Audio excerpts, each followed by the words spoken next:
Good morning, everybody. Welcome to Ignite, and welcome to this session. This is session number 3330, titled Unifying AI to BI using Azure Synapse Analytics. My name is Ronnie Thomas. I'm a principal program manager in the Azure Data Group, and today I have the privilege of talking to you guys about Azure Synapse and some of the details related to AI and BI so that we can get into a little bit more detail than these keynotes and the sessions to give you an overall idea about what is in the product in terms of AI and BI capabilities. So let's start with the fundamental problem that we're trying to solve with the product. AI and analytics is a #1 investment by business leaders in terms of where they put their money to make sure that they get decent ROI. There's a fundamental challenge even with that investment.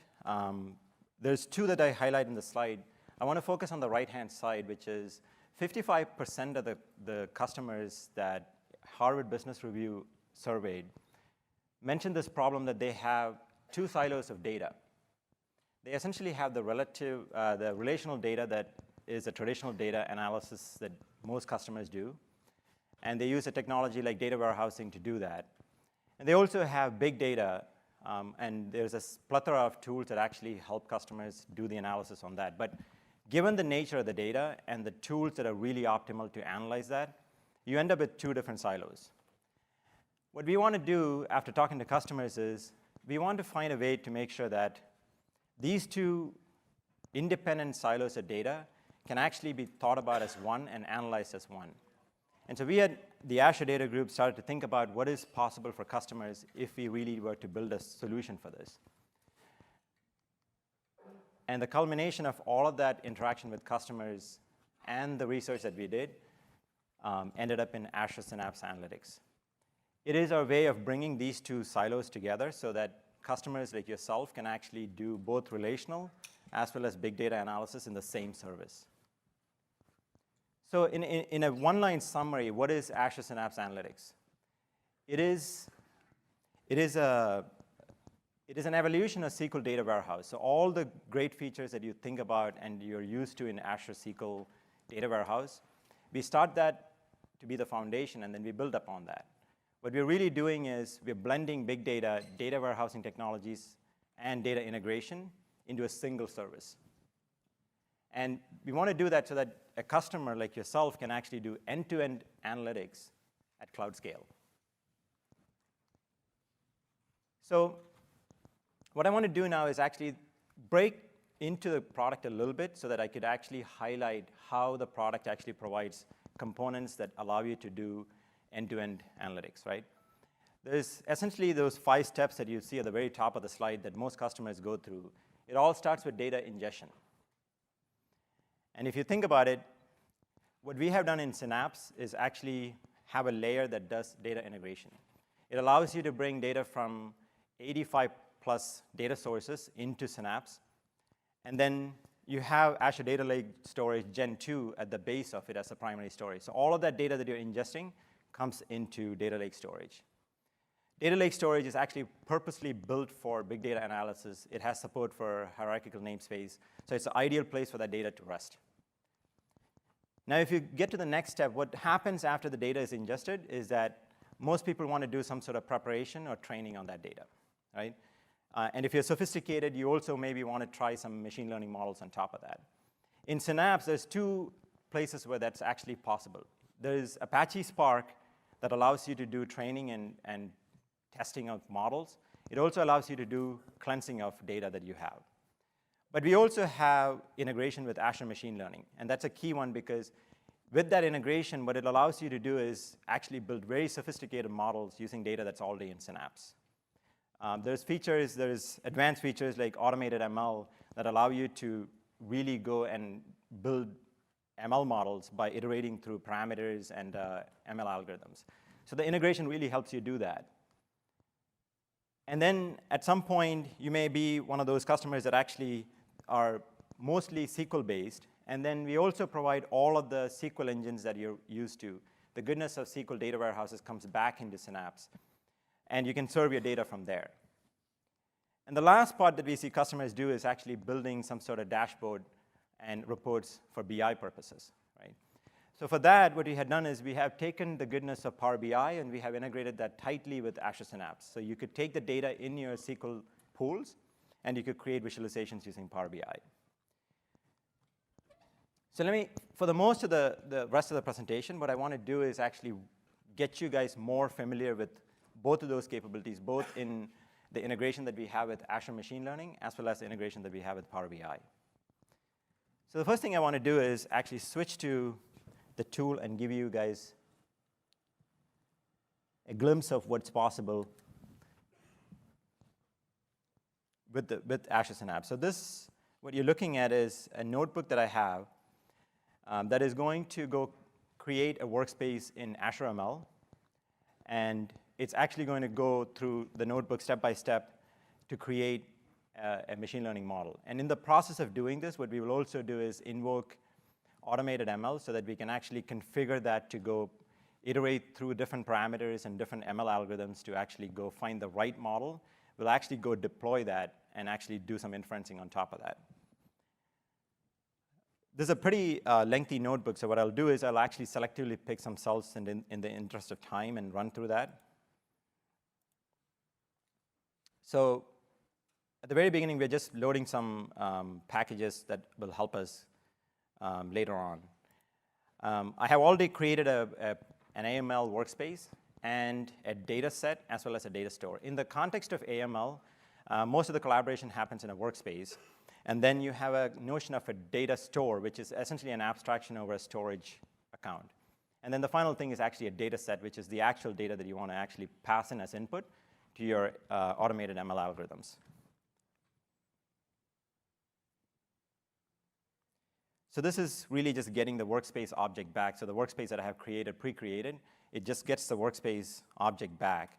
And then we are going to print some details about that workspace.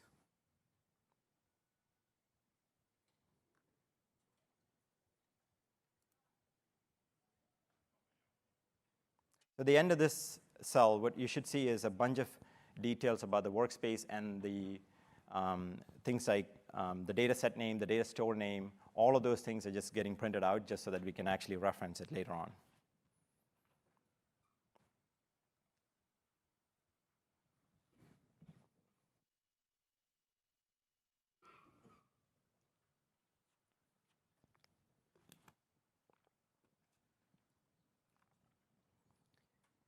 While that's running, I'll also speak a little bit about data stores. Once you have a data store defined in Azure ML's workspace, you can actually register it back so that you can actually keep referencing back to that data store. So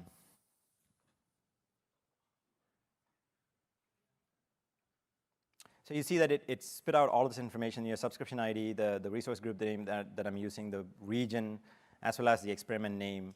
That is going to be the experiment that I'm actually going to submit after I configure automated ML.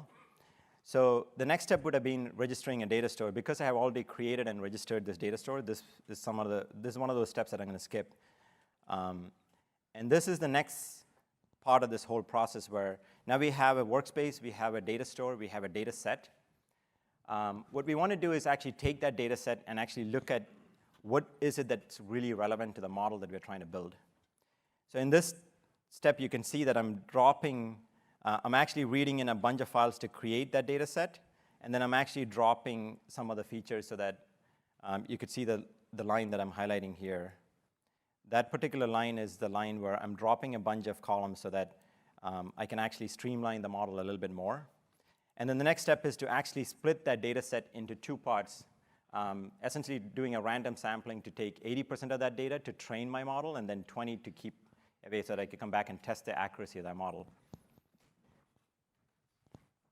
And then the final thing I'm doing here is on the 80% data that I have, I want to create an X and a Y. Think of it as an input and an output.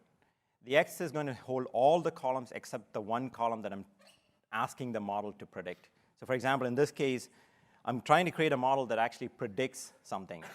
And this is using the New York yellow cab taxi data. And what I have done here is I want to take the data and actually make a model out of it so that it can predict the tip amount for each write. So what I'm doing here is in the X-train data set that I have, it has all the relevant columns except the tip amount. And in the Y column, it's just the tip amount. So I'm giving it the X and the Y, and I'm telling it, hey, create the best model that uses those inputs in the X data set to predict that Y. So let's run this and see.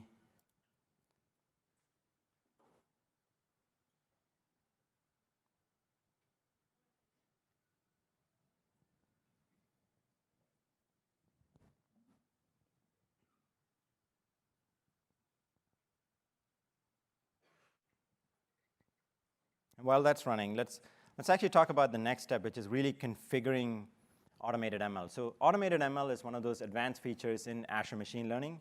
What it's really allowing you to do is, if you have any experience with creating a model by yourself, there's a lot of tweaking of parameters and choosing the right ML algorithms to get the right fit for the model, right? Automated ML is essentially doing a loop. It's actually selecting, depending on the configurations that you provide to automated ML, it's actually looping through a bunch of ML algorithms and hyperparameters to find the right fit for your data. And it'll spit out that best model, and then you can actually tinker with that model, or you can actually publish that and do some inferencing on top of that. So it saves you the time of actually spending hours and hours trying to fine-tune your model so that with very limited experience, you can actually leverage automated ML to actually build your best model. So you can see the previous cell finished execution, and I have a display of the top 25 elements in that data set. You can see that it basically has the relevant information starting with the trip distance, the location IDs, the fare amount, the tip amount, all of that. So this is the previous data set, the 80% before we actually split it into two as the X and the Y. So it still has the tip amount, but as you see, when we pass the data back into the automated ML configuration, you'll see that I'm passing in the X and the Y. So that's the two data sets that we created, the input and the output, which just holds all the data except the tip amount in the X or the input, and it just holds the tip amount as the Y. So we're going to use that to predict. So once I hit run on this, now automated ML actually knows this is what I'm asking it to do. What I'm asking it to do is do 10 iterations and use a regression model to do each model, each iteration of the run. And each 10 of them, it's actually trying to find the best normalized RMS error. And so that's the convergence factor it's using. And you'll see as it actually iterates through the model, it'll actually try to converge based on that metric. So this is a run that will actually take a while, so I'm going to skip through that. But I want to show you the output of that run. You'll see that there is 10 iterations being listed out. And on the column labeled metric, you see for each run, it's calculated the normalized RMS error. And on the right side, or the rightmost column there, you see best. It's actually keeping track of the best metric that it's found so far in the iteration. So if you look at the first iteration, which is iteration number 5, it does it out of order, just letting you guys know. This is the metric that it came up with. After the end of that iteration, it basically said the best metric in that iteration was 0.0049 as normalized RMS error. And it uses that as the best because that's the best it has at that point at the end of the first iteration. Now, if you skip to the 6th iteration, you'll see that, sorry, not the 6th one, but if you skip to the very last one, at the very last iteration, it actually found a combination that actually gets it a better normalized RMS error. And you could see that it actually came down to 0.0048.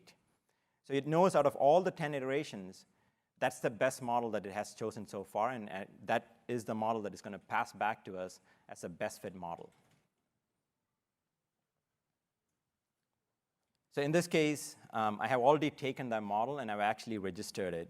So this would be the process that you go through, where you take that run and you get the best fit and the fitted model out of it, and then you're using that to do your inferencing. So I'm going to skip through all of it because you could actually register a model, and what I've done is I've taken the best fit model previously just for the interest of time, and I have registered that model. So I'm going to call the model back, and I'm going to get both the best run and the fitted model back, the registered model. And now with the model back, this is just a definition of a method that I'm going to use later. I'm going to package that and broadcast it to my Spark pool. So all of this is running within a Spark pool that has, I believe, 9 executors. So what we had done is we registered a model, and we're going to retrieve that model back, and we're going to package that, and then we're going to blast that or broadcast that to the executors in the Spark pool. So what this is going to do is actually send the model down to the executors, as well as the data that we wanted to test. You could see the X test, which is one column dropped out of the entire data set. So you're taking out the tip amount, and you're giving that as input to the model, and now you're going to make that model actually predict what's the tip.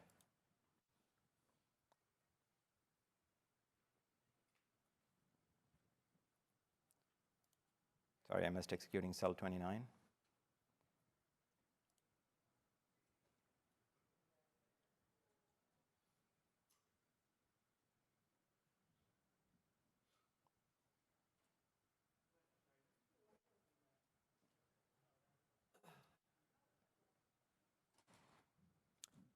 Well, that's executing. Let's talk a little bit about cell 33, which is the next one. So if once the broadcast has happened and the model and the data that we want to actually use for prediction is actually pushed to the executors, we're going to actually grab all the results back.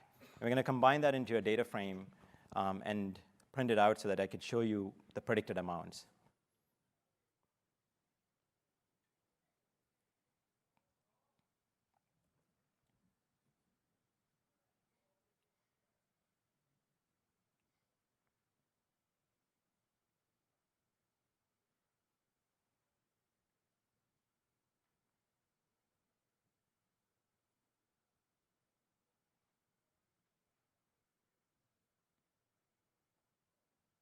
This one takes a while because it's actually pushing that model as well as the data set to all the 9 executors in that pool. So it's doing its thing, and it's going to take a little bit of time here.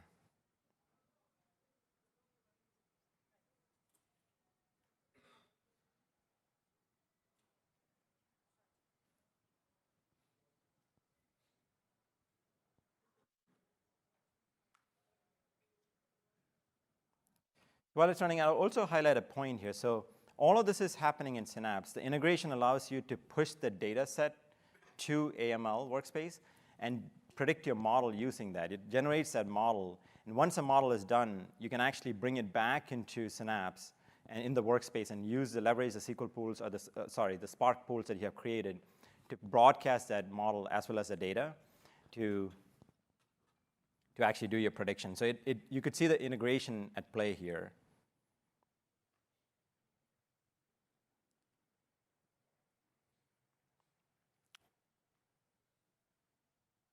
We'll give it another 30 seconds. So I have some of the outputs of this saved in the notebook, so we can actually see. I can walk you guys through that while it's running. So this would be, the next cell is doing, it's a lot of code in there, but all it's really doing is it's actually getting that prediction back from the executors back into a single data frame called results.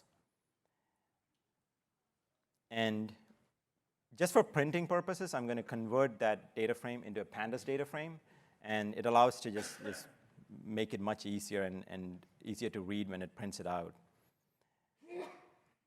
So you can see the broadcast is done.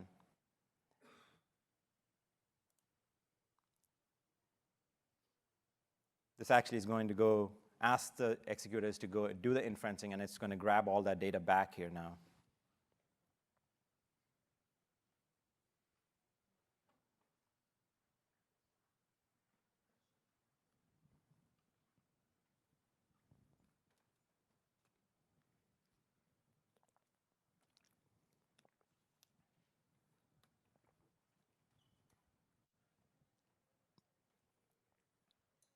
While it's executing, here's the previous run that I had, and I'm displaying, again, the top 25 elements in that data set, in that data frame here. And you'll see that the very last column is a column that we asked it to predict. So it's actually generated a tip amount. It's predicted a tip amount for each run, each taxi ride that's in that data set, and this is just the top 25 of it.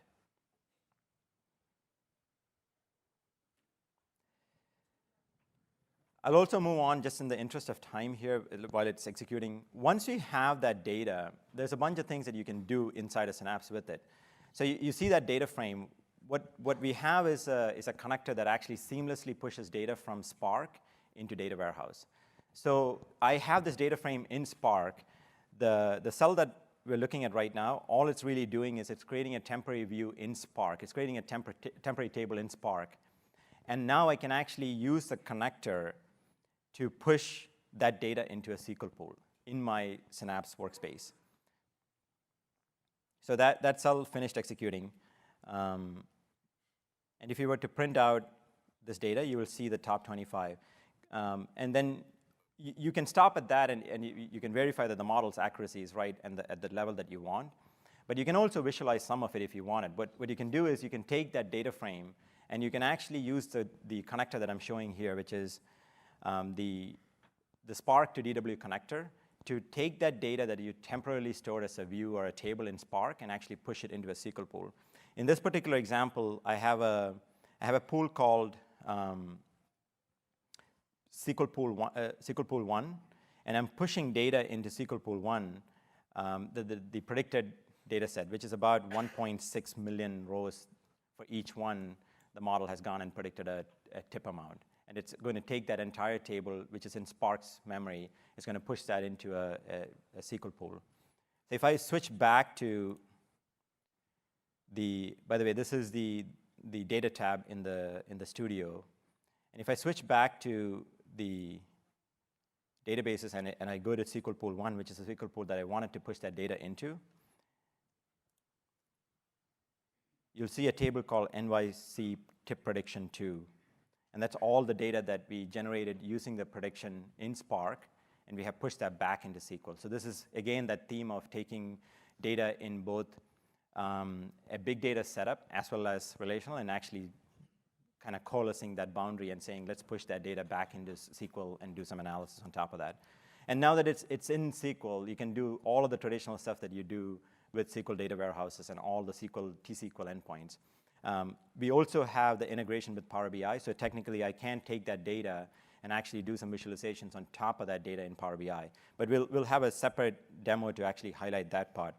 So this is a quick run through the integration that we have done with automated ML, with Azure ML and the feature called automated ML, where you're leveraging its capabilities to make sure that you can, without much effort, you can actually spin through multiple iterations of hyperparameters and ML algorithms to create the best model. And you can actually go execute that and infer things that you want using the Spark cluster in Synapse and actually generate the final output. Let me also switch. So this is a really good thing if you are a data engineer, because there's very little that you're doing from a code perspective. You're just leveraging the functionality of Azure ML to do the predictions. If you are a data scientist, you probably are much more familiar with model creations, and you know the nuances of all of this. This particular notebook that we're going to quickly walk through is meant to represent that persona that actually knows a lot more about the models, and they can actually fine-tune the model by themselves rather than use the iterative approach that we just looked at. Same thing here. We're going to quickly load some libraries. And let me walk through what we're doing here. There's an open data set. Again, this is the New York yellow taxi cab data. What I'm doing, the commented out cell is really going to go read that data from the blob storage where it is actually stored. And we're going to do some downsampling and filtering on it just because the sheer amount of data in there is actually significantly large. We read the data in these two statements that I'm highlighting here. And then we create a data frame out of that. And then we're filtering it based on a time span. We just want to look at data, in this case, for literally 7 days, or it's a week. And then we filter that to make sure that we're only getting that 7 days of data. So at the end of this cell, filtered data frame is actually just the New York yellow taxi cab data that's valid for one week. And even that, like I printed out some stats just for that, even that is about 2 million rows. So for the ease of actually working with a model to start out with, I actually downsampled that data frame a little bit more. I'm actually just sampling that down to about 2,000 rows.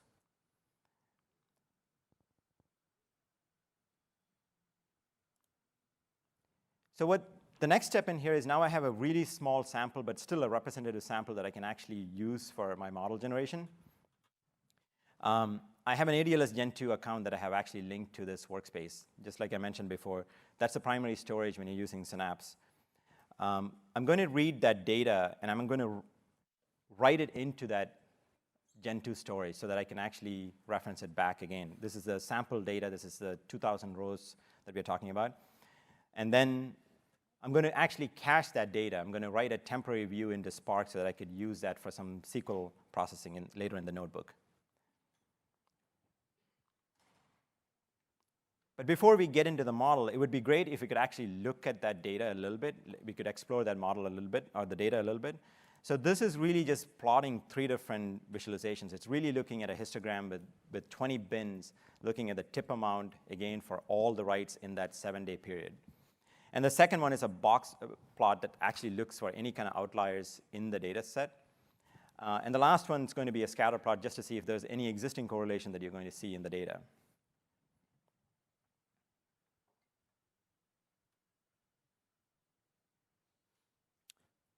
And you can see just looking at the histogram with 20 bins, most of the tip amount is within the $0 to $5 range, right?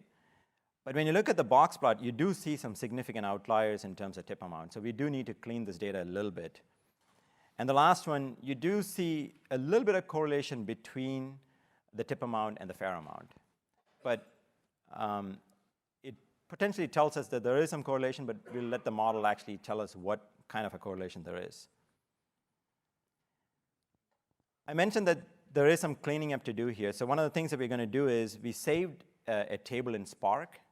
We are going to create some SQL statements on the fly, and we're going to actually query that table to actually filter the data set even further to just the amount of columns that we want. So all this is doing at the very top is picking a bunch of fields that is very relevant to the model. And this is where, as a data scientist, you would have some sort of intuition about the inputs that are actually highly correlated to the predictive outputs that you're looking for. And the other thing that we're doing here is we're actually converting some of the data so that it's a little bit more conducive to the modeling experience. I have a pickup date time that is in, it's listed as minute, time, seconds with some UTC parameters on it. I'm going to convert that to a pickup hour, and then I'm going to use the same column to actually create a weekday string. And we're going to do something with these two later on in the model too. So all of these SQL statements, all it's really doing is it's taking that data frame that we cached in Spark, and it's actually extracting certain columns out of it so that we can actually get to a much more tighter data frame that we can use for our model generation in Spark.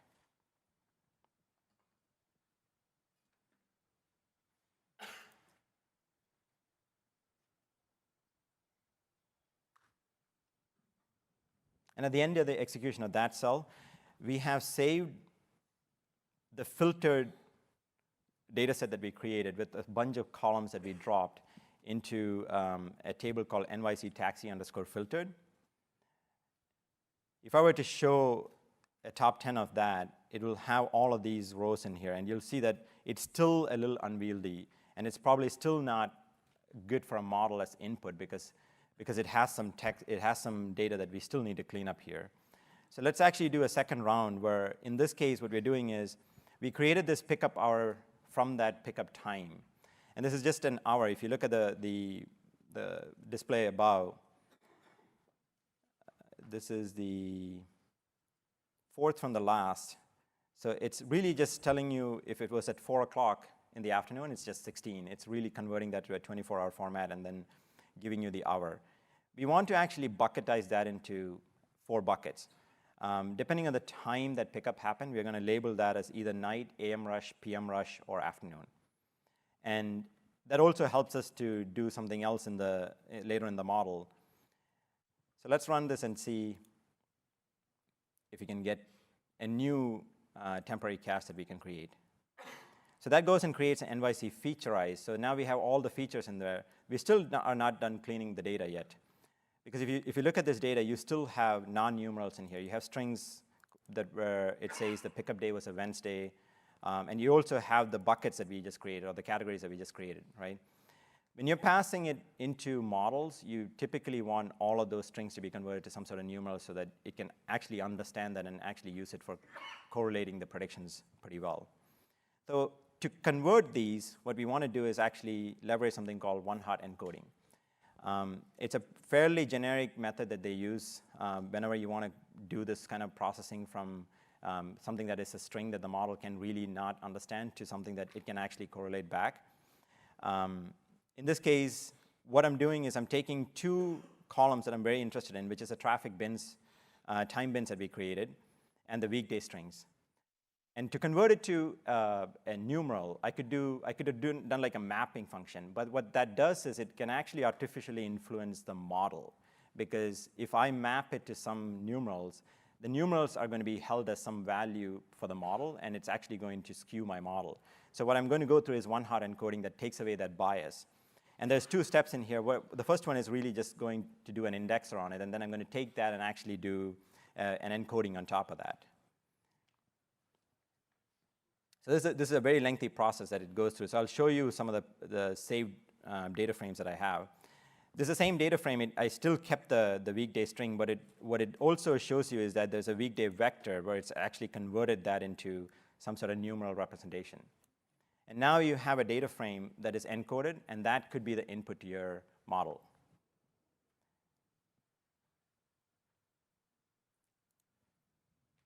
And then now that we have a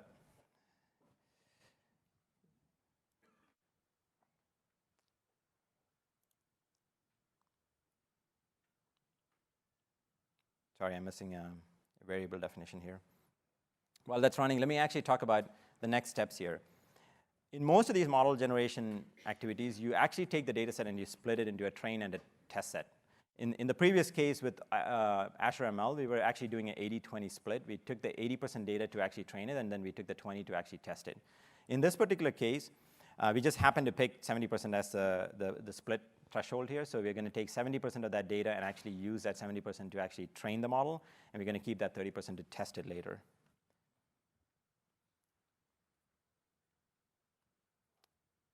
So the encoded data frame is created. Let's actually split this data set into two sets just for training and testing purposes.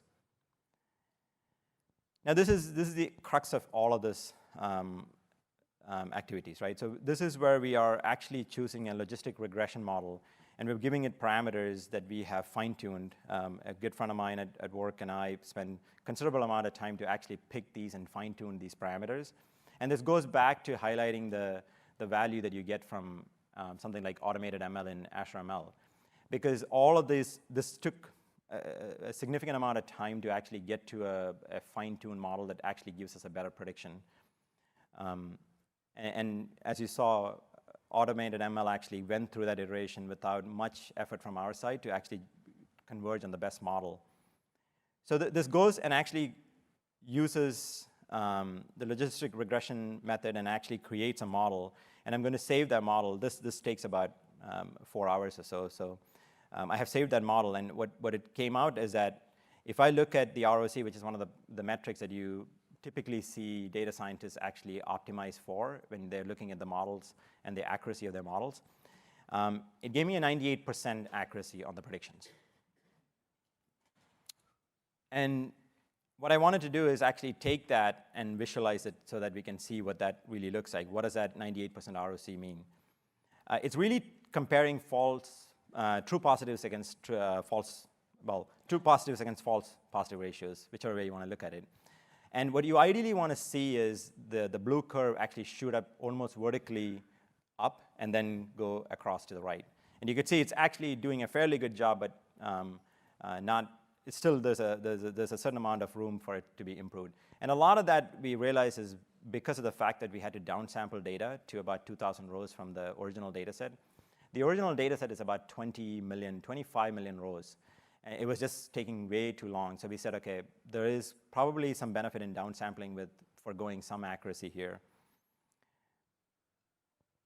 And that actually generates a model. And what I can do with the integration now is actually take that model and register it back into Azure ML if I really was satisfied with that model. And I can take that Spark model, and there's some open source code that we have that actually takes that model and converts it into Onyx format, so it makes it super portable.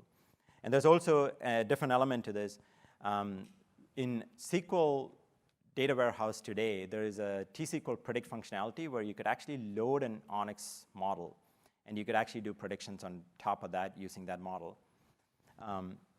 So this actually shows the model generation through Spark. So depending on whether you want to do the data engineer route, where a lot of this is actually abstracted away and you get the model in Azure ML, or you are pretty well versed in the details of all of this, and you sit down and actually create the model, you have, in Synapse, you actually have the benefit of actually doing either one.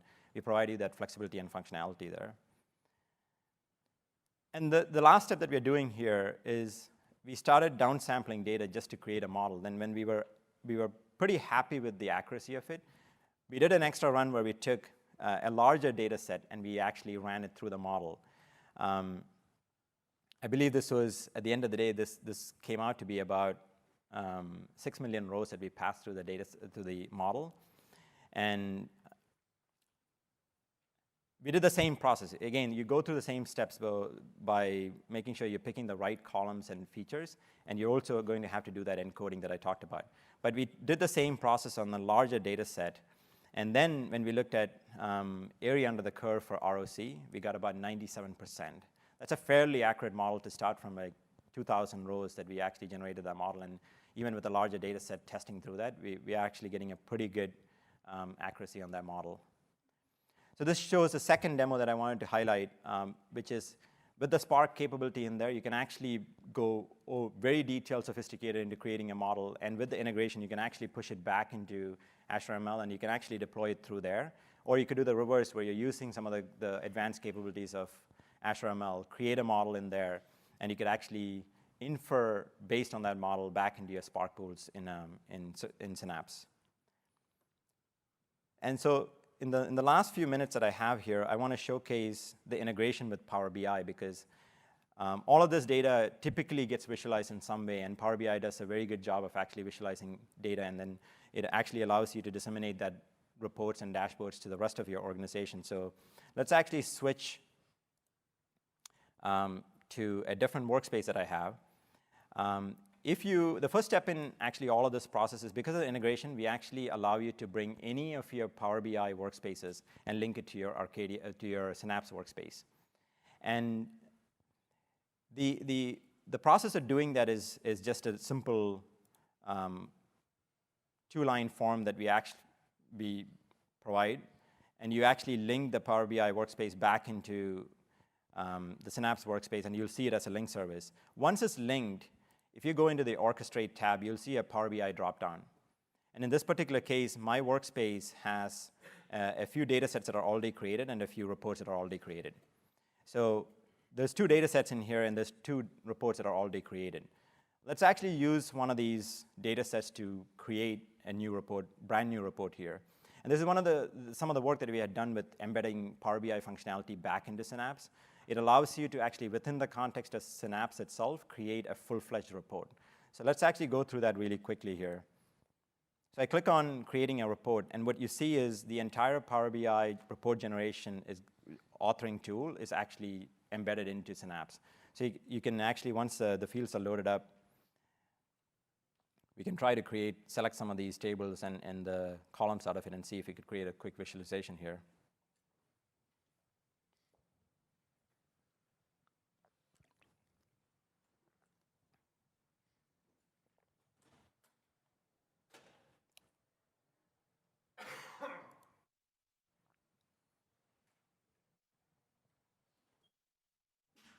Okay. So again, from that data set, it's loaded all of the tables and the columns associated with those tables into this report generation utility here. If you were in the presentation yesterday that Santosh gave, he showed a Power BI visualization where he displayed the yellow cab, the the green cabs and the taxi for hire, which is essentially Uber and Lyft, and how those trend over time. We can actually recreate that here because the data set is something that we have here.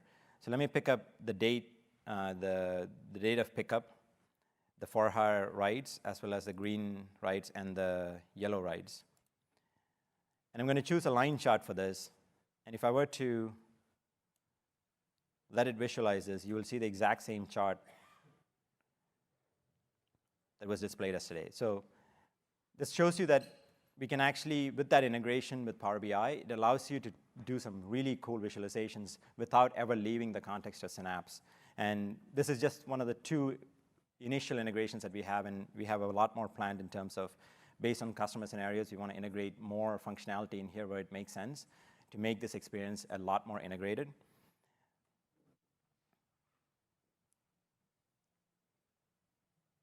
So it shows you the lighter blue that's hockey sticking up is the for hire or the Uber and the Lyfts. And the one at the very bottom that is tapering down is the green rides, and the orange one is the yellow rides. And you can see somewhere in 2016 is when Uber and Lyft started to overtake both the taxi systems in New York. So with this integration, what's possible is that any data that you generate either in Spark or in the relational side of things, with the Power BI integration, you can actually create visualizations on top of that. That's all that I had in terms of digging more into the details of Synapse from an AI and BI perspective. I think I have a few minutes for questions.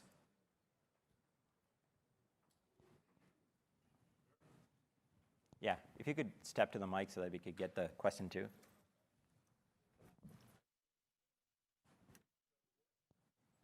I noticed there's a lot of overlap with Databricks. How does Synapse and Databricks relate?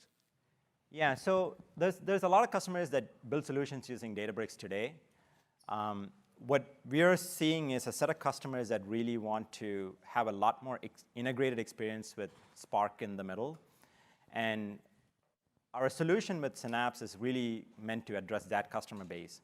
So if you are a customer that's using Azure Databricks to build your solutions and that meets your demands, that's still available in its fullest form. But going forward, it'll still be available. We have a strong partnership with them, and we'll continue to have that. But there is a set of customers that are saying, we like the functionality of Spark, but we want a little bit more tighter integration in a holistic way. And that's the set of customers where we think integrating Spark into Synapse actually provides a value. Go ahead. If you could.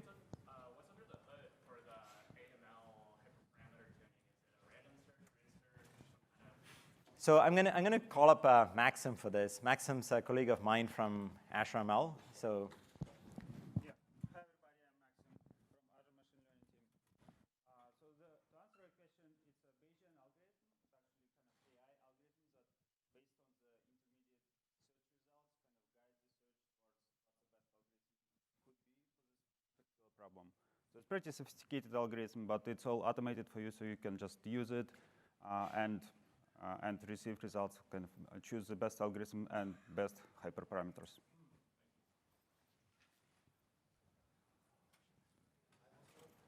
go ahead. Do you recommend Azure Synapse Analytics also for self-service BI? And if yes, how can you manage every user that can create tables themselves? Yeah, so you can use it for self-service BI because we are integrating some of that functionality. We are looking for feedback from customers to see what's the typical use case that you have in your organization. We have some thought in our mind, but going forward, we have the opportunity to just collaborate with customers and say, how do we actually monitor and control that access? I could sense the question and the intent behind the question. So if you have some feedback, I would love to hear that. All right, folks. There's one. Okay. One more and last question on this. So you're creating all these Power BI reports. Is there a way that we can publish these reports that we have created back to server? It is actually getting published back to service. It is. So that report that I just created, if you were to go to your Power BI workspace, you would see that report. So there's a way to save that, and it's actually pushing that data, that entire report back into the service. So we're trying to keep that as a source of truth. And all this orchestration that we are doing, is it happening within Synapse, or am I using Data Factory to do this orchestration? This is all within Synapse. Yeah. You'll see similarities with Data Factory because we're leveraging some of their goodness, but it's highly integrated, so there is some significant integration that's happening there. Can I have a follow-up? Sure. Can I still use Data Factory for all the orchestration purposes? Or do I have to go back to Synapse for orchestration using Synapse, and I use Data Factory for all other orchestration? You can choose to do Data Factory for your orchestration, but the benefit of integrating that is that if you're doing an end-to-end analytics, all of that orchestration that you would do is going to be available in Synapse. So if whichever one makes it easy for you, we think the integrated experience will make it a lot more simpler to orchestrate and to set up your pipelines. But it's not that ADF is going to go away. ADF will still be there for the foreseeable future with all of its functionality. So at the end of the day, we want to give you the flexibility to make sure the tool that actually meets your use case, that's the one that you go with. Yeah, I think we're done. I could take questions after. Thank you, guys.